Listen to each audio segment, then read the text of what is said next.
Countdown for blast off. X minus 5, 4, 3, 2, X minus 1, fire.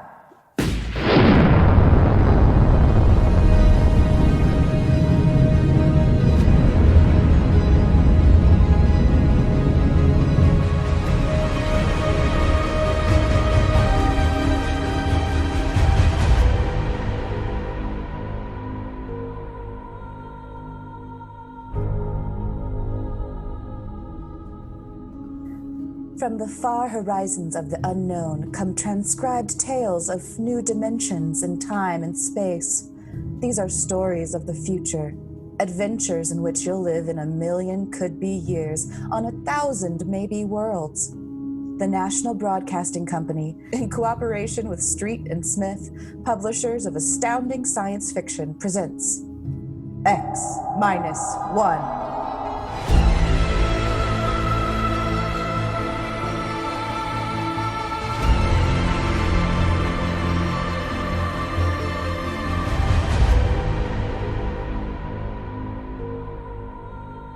Tonight's story, First Contact, by Murray Leinster.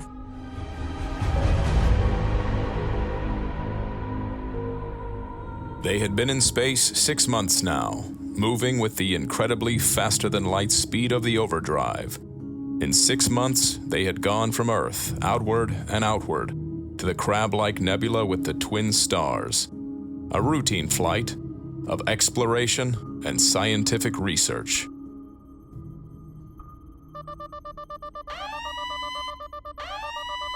Solid object about 90,000 miles away, sir.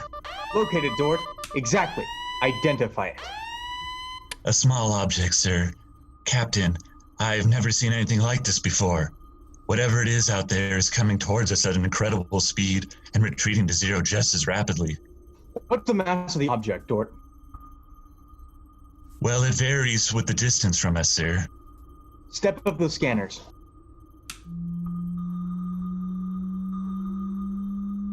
Nothing, sir. Absolutely nothing shows out there, and yet there must be something. Those alarms are foolproof.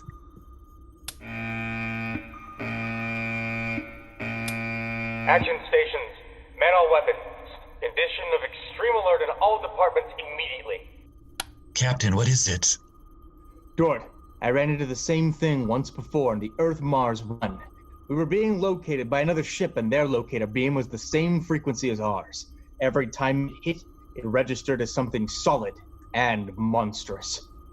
Captain, we're the only Earth ship in 18 light years around. How? I didn't say it was another Earth ship out there, Dort. Another race? That's right. There's a spaceship out there, all right, but it's not manned by human beings.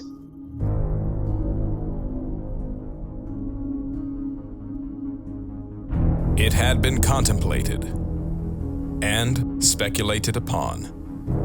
Mathematically, it was almost certainty that such a race existed. But in 18,000 Earth years, no human spaceship had ever encountered them. Now, the situation was precipitated, and somewhere outside the Earth vessel, there was an alien race. Of what shape? Of what quality? Of what psychology?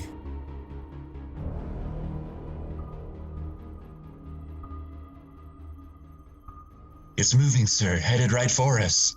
At that speed, we'll be in touch in 10 minutes. Heading right for us, huh? Just what we'd do if a strange ship appeared in our hunting grounds. Friendly? Well, maybe. We'll try to contact them. We have to do that. But friendly? Thank the Lord for the blasters. They may not be hostile, sir. Well, they may be. That's what I'm paid for. Put on this job to worry about the troubles that may never happen. To all hands. Now, hear this. A ship is approaching, manned by an alien race. I'll give the signal for attack or defense if it be necessary. There will be no move made unless I give the order. I do not wish to provoke trouble. Stand by. Their ship is slowing down, sir. It stopped. Weapons Department report. Weapons Department report. Alien ship remarked. Target fixed. Weapons alert. Communications Department report. Communications Department report. We're receiving a modulated shortwave, sir. Frequency modulated. Apparently a signal, not enough power to do us any harm. Well, try to make some sense out of it. Report any progress to me immediately.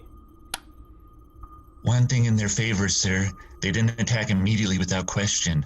They're trying to establish contact. That seems to indicate they're reasonable. We'll see. We'll see.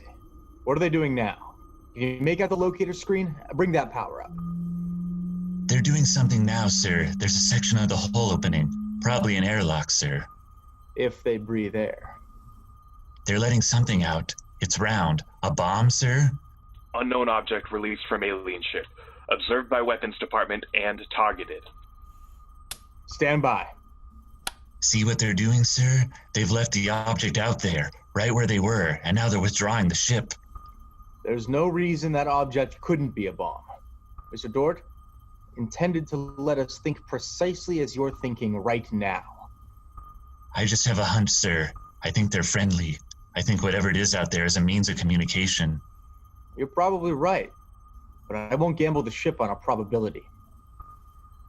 Sir, I'd like to volunteer to go out there and look that thing over. You understand whoever does examine it is expendable. Yes, sir. Requisition a lifeboat.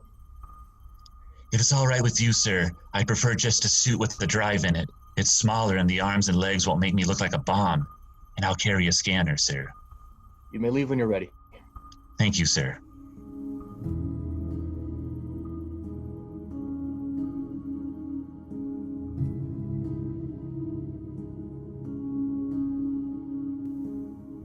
I'm all ready. Clear the lock and let me out.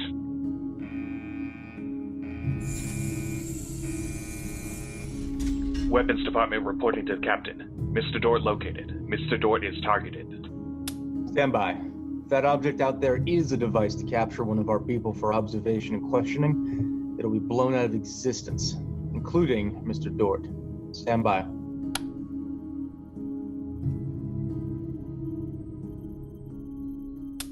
Mr. Dort?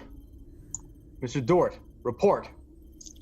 Object, as you can see on the scanner, sir, is covered with many small holes, like the detonating horns of the obsolete mines formerly used in naval warfare.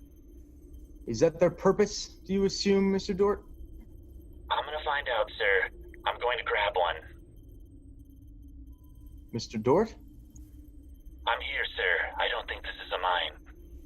Circle it so we can see completely through your scanner. Deadlock, sir. Nothing to report that the scanner hasn't shown you. Oh, wait a minute, sir. A section of the outer hull seems to be opening. Do you see it? Very good, Dort. Hold that. I'm sure it's a communications device, sir. Looks like it. Fix your scanner so it'll focus on that communications device. Return to the ship.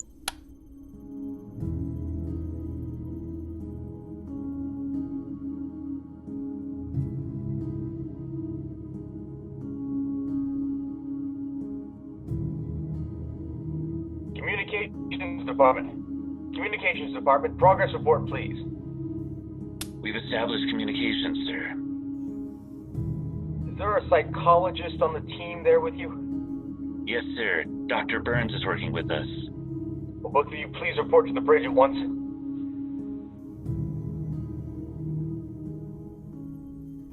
You look tired, Dort.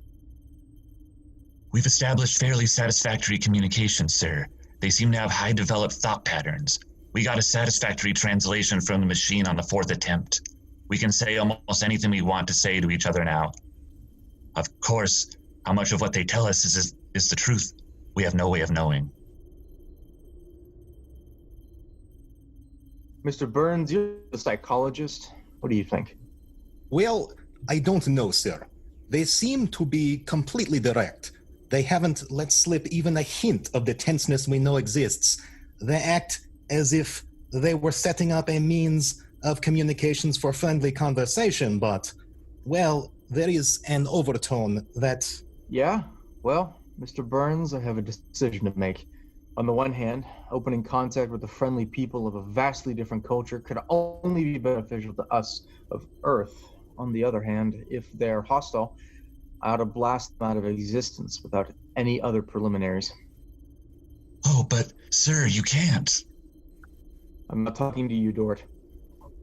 It's not warranted yet, sir. Yes. Now hear this. All departments, hear this. All departments. This ship is on an extended alert. Provisions will be made so that personnel can have maximum rest and nourishment. Communication continued by means of the artificial language set up arbitrarily between the Earthmen and the aliens, decoded by mechanical decoders. Dort disobeyed orders. He lived on powerful stimulants so that he could stay with the communications machine, talking to the aliens.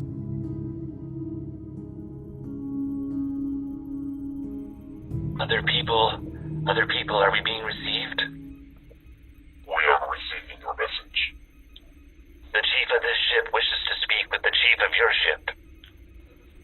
The message is heard by the chief of this ship. He will hear the message of the chief of that ship. Go ahead, sir. People of the other ship, I'd like to say the appropriate things about this first contact of two dissimilar civilized races, and of my hopes that a friendly intercourse between the two peoples will result. People of that ship, what you say is all very well, but is there any way for us to let each other go alive? That's all, sir. They stopped sending. Very direct people. Very direct. But, sir, I don't follow. I didn't know what that meant. You know, is there any way for us to let each other go home alive? It means what it says, Dort. Sir, what's to stop us from just cutting communication and leaving? And they can do likewise. What's to stop us? Simply that whatever ship leaves first will be followed by the other.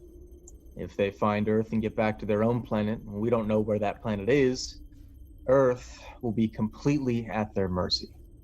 If they leave first, we'll follow them. We'll attempt to find their home planet. Dort, could you swear any decision that the policymakers on Earth will come to? Sir, even if they do follow us, the closer we get to home, the more of our ships and weapons they'll face. They never get away. Well, how do you know that they can't communicate with their home planet without returning? We can't, sir. How do you know they can't? I don't, sir. Mm-hmm. So, that's the situation. We'll sit out here, facing each other, trying to outguess each other, until time wears us out. And we'll have to face the fact, either they destroy us, or we destroy them.